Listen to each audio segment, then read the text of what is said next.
mo, may mga bagay na temporaryo, kapatid. There are temporary things, but they are needed.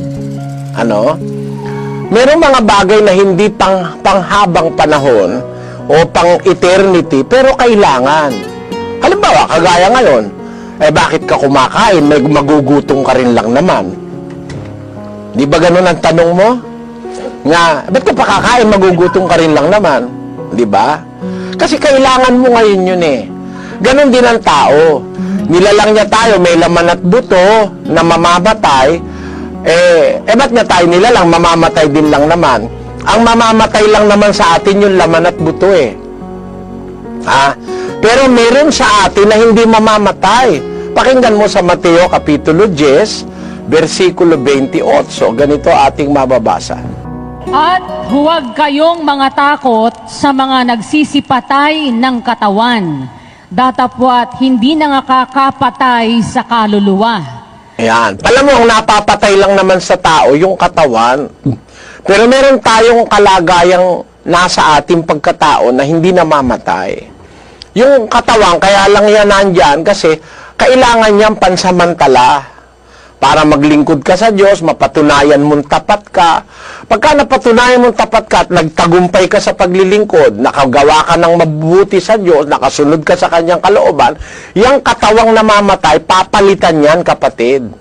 Parang yung damit mo, ba't mo binili yan? Maluluma rin lang naman.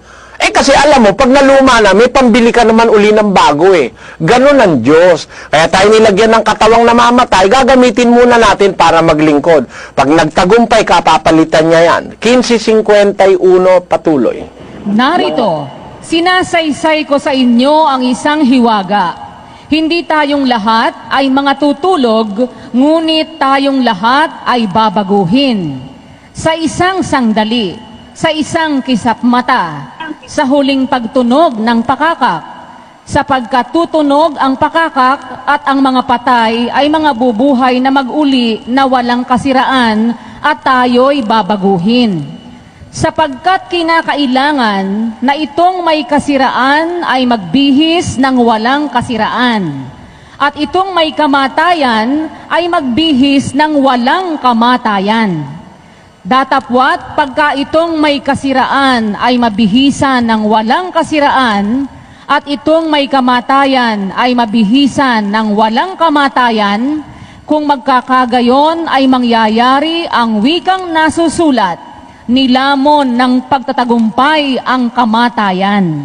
Yan. Kaya lang alam mo, pumapasok sa isip ng tao, mamamatay din lang. Kasi hindi mo alam na meron pala sa'yo na hindi mamamatay. Hindi natin alam, hindi alam ng karamihan na sa ating pagkatao, merong hindi mamamatay. We have two essences of our being. Meron tayong dalawang sangkap ng pagkatao, isang mamamatay at isang hindi. Pag nagtagumpay ka, yung namamatay, papalitan ng Diyos yan ng walang kamatayan, kapatid. Itong katawan na ito, yung laman, yung dugo, yung buto, papalitan yan. Kumbaga sa damit, maluluma yung katawan na yan. Tinan mo nga, ako, luma na yung aking katawan eh.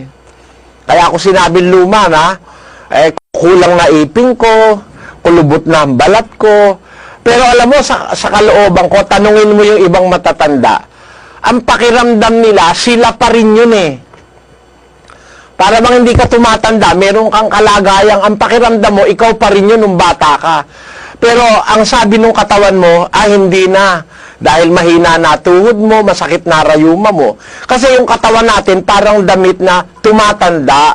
Pag naging dapat ka sa Diyos, papalitan niya ng isang katawang ukol sa langit. Pakinggan mo sa 39 naman, dyan sa unang Korinto pa rin, 15. Hindi ang lahat ng laman ay magkasing isang laman, kundi may laman sa mga tao at ibang laman sa mga hayop, at ibang laman sa mga ibon, at ibang laman sa mga isda. Mayroon namang mga katawang ukol sa langit, at mga katawang ukol sa lupa. Datapwat iba ang kaluwalhatian ng ukol sa langit, at iba ang ukol sa lupa. At kung paanong tinaglay natin ang larawang ukol sa lupa, ay tataglayin din naman natin ang larawang ukol sa langit. Ayun, pag naging dapat ka sa Diyos, kung yung katawan mo dati, ukol sa lupa, hindi ka naman kasi pwede yung ukol sa lupa, pwede sa Mars. Diba? Alam mo ba yung kanta na yon? Fly me to the moon, and let me play among the stars. Let me see what spring is like on Jupiter and Mars. In other words, hold my hands. In other words, darling, kiss me. Di ba merong ganong kanta, no? Pangarap ng tao makarating sa langit, eh. Makarating dun sa mga planeta, makarating sa langit sa piling ng Diyos. Alam mo, ibang katawan ang kailangan natin doon. Hindi pwedeng dali natin doon sa langit itong katawang ito na hindi tatagal doon. Alam mo, pagdating mo doon sa Van Allen radiation belt, patay ka ron. Alam mo, paglabas natin sa mundo, merong radiation belt na tinatawag ang mga siyentipiko, na pag ikaw ay dumaan doon, kahit naka-rocket ship ka pa, madidisgrasya ka dahil matindi ang radiation doon, kapatid.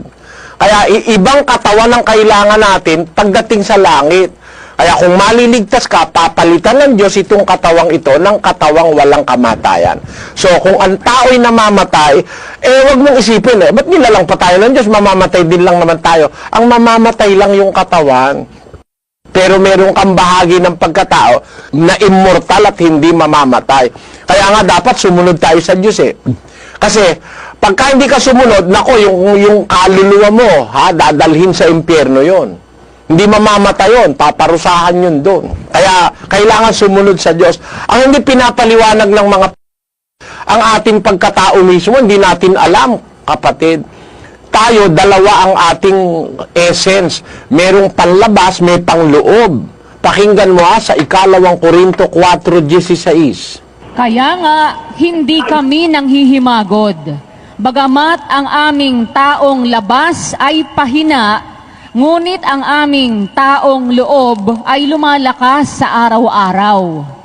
Sabi ni San Pablo, ang aming pagkataong labas, pahina, ang aming pagkataong loob, lumalakas araw-araw. So, mayroong pagkataong loob, may pagkataong labas.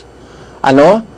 Yung pagkataong labas, yan yung katawan, yung nasusugatan, nasasaktan, at bandang huli nga, mamamatay. Pero meron tayong pagkataong loob na hindi nawawala yun, hindi namamatay yun. O sa unang Pedro 3:4, kapatid na Luz, Kundi ang taong nakatago sa puso na may damit na walang kasiraan ng espiritong maamo at payapa na may malaking halaga sa paningin ng Diyos. meron pala tayong pagkataong nakatago sa puso, ang sabi ng kasulatan, kapatid. The inner man at the heart, ang sabi sa English, but let it be the hidden man of the heart. So, alam mo, yung tanong na yon, kaya mo lang naitatanong, hindi kasi naituro sa atin ng mga na sa ating pagkatao, dalawa yan. Isang katawang laman, pero isang katawang espiritual. Pagka tayo naligtas at naging dapat sa Diyos, papalitan niyang laman ng isang katawang bagay sa langit. Kasi yung laman at dugo, hindi makakarating sa langit yun, hindi bagay sa langit yun eh. Basahin natin ang unang Korinto 15:50. Sinasabi ko nga ito, mga kapatid, na ang laman at ang dugo ay hindi makapagmamana ng kaharian ng Diyos, ni ang kasiraan ay magmamana ng walang kasiraan. Kaya alam mo, kailangan, kapatid, maintindihan natin yun na ang ating pagkatao, meron tayong bahagi na laman at dugo, pero hindi makakapasok sa langit yan, hindi magmamana ng kaharian ng Diyos yan. Kaya pagka ikaw maliligtas, papalitan yan Para bang, kumbaga sa damit, pagka ikaw maliligo sa dagat, huwag kang mag-i-evening gown. Baka malunod ka. Pag maliligo ka sa dagat, dun sa sitwasyon na yun, ang kailangan mong damit, siguro, ay swimming suit ang tawag doon, na hindi ka malulunod, hindi masyadong mabigat. Pero pag ikaw naman aattend ng party, isang formal na pagtitipon, siguro naka-evening gown ka. So, meron tayong sinusuot sa tamang pagkakataon. Ganon din sa ating buhay. Sa buhay sa mundo, ang kailangan natin yung katawang laman na yan, kapatid. Pero kung maliligtas tayo, meron tayong ibang klase ng katawang kailangan. Papalitan niya ng ibang katawan na mangukol sa langit. Sana naintindihan mo, kapatid.